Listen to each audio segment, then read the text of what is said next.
जब इंसान कोई भी बहुत मुश्किल वक्त में से गुजर रहा है, उसको ये पता होकर भी वो इस रास्ते को अपना नहीं पाता, क्योंकि उसका मन पर बिल्कुल भी कंट्रोल नहीं रहता, वो पॉजिटिव चाह कर भी सोच ही नहीं पाता। उन लोगों के लिए क्या सोल्यूशन हो सकता है? उन लोगों के लिए एक 3 स्टेप प्रोसेस है। पहला स्टेप है डाइल्यूशन। वो जो मन जो नकारात्मक विचार उत्पन्न कर रहा है, आप अपने को मन से पृथक देखो, तो उन विचारों का प्रभाव कम हो जाएगा। ये तो साक्षी भाव जो हमने डिस्कस किया कि आप अवेयरनेस में आ जाओ। अच्छा, मेरा मन ऐसा कर रहा है ना। स्टेप 1 है, बिल्कुल सही। अब स्टेप 2 सब्स्टिट्यूशन। हमें वो नेगेटिव थॉट को पॉजिटिव थॉट से सब्स्टिट्यूट करना। और ये कैसे होगा? हर नेगेटिव थॉट के पीछे एक गलत मान्यता है। बहुत सही। वो मान्यता जो है वो हमारा लेंस बन जाती है, जिसके माध्यम से हम संसार को देखते हैं। सही, करेक्ट। अब शास्त्रों ने कहा ईशावास्यमिदं सर्वम, भी देखो सारा संसार में भगवान का वास है। तो इसी संसार में हमको अमंगल की अनुभूति हो रही है, तो गड़बड़ी क्या है? गड़बड़ी यही है कि हम सही प्रकार से संसार को देख नहीं पा रहे। जैसे एक आतंकवाद ग्रसित एरिया में 2 बेचारे जवानों की टांग ग्रेनेड एक्सप्लोजन में टूट गई। तो दोनों हॉस्पिटल लाए गए, आर्मी हॉस्पिटल। अब घटना तो दुर्भाग्य की थी।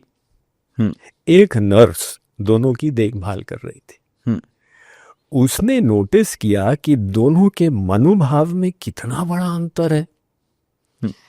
एक जवान सबको गाली देता जा रहा था, मेरे ब्रिगेडियर की गलती है, उसने क्यों मुझे असाइन किया, मेरे कॉमरेड्स की गलती है, उन्होंने साथ नहीं दिया, गवर्नमेंट की गलती है, भगवान की गलती है, ये कलयुग का परिणाम है।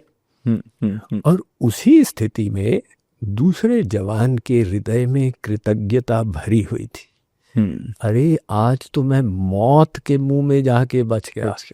वाह, टांग उड़ी, चलो कोई बात नहीं, जिंदा तो हूँ। हो सकता है मेरा कोई बहुत बुरा प्रारब्ध था, भगवान ने इसमें काट दिया। अब देखिए इसमें बुद्धिमत्ता है, क्योंकि जो हो गया सो हो गया।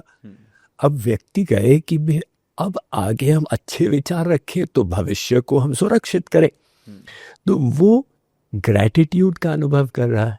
और ये जो है ये लैक का अनुभव कर रहा है। परिस्थिति एक ही है, वो किस प्रकार से देख रहे हैं इसमें अंतर आ रहा। तो इसीलिए हम जब नेगेटिव सोचते हैं तो हम सिचुएशन को ब्लेम करते हैं, हम रियलाइज नहीं करते कि इसी सिचुएशन को आप अलग से देख सकते हो। तो इसीलिए सेकंड स्टेप आता है सब्स्टिट्यूशन।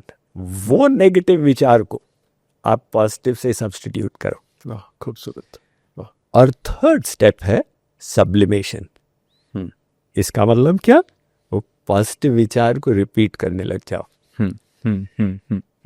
भगवान की बड़ी दया है, भगवान की बड़ी कृपा है, इत्यादि इत्यादि। तो जब अच्छे विचार को हम रिपीट करेंगे, तो एक इंग्लिश में कहावत है, neurons that fire together wire together. ये डोनाल्ड हेब की थ्योरी है, हिबियन थ्योरी ऑफ न्यूरल वायरिंग। तो जब हम अच्छे विचार लाने लग जाते हैं, पहले जबरदस्ती मेहनत पड़ती है, लेकिन वो न्यूरॉन्स की ऐसी वायरिंग हो जाए तो फिर वही कार्य और आसान होगा और आसान होगा, धीरे धीरे नेचुरलिटी आ जाए। यहाँ तक जीव को मेहनत करनी है, पुरुषार्थ करना।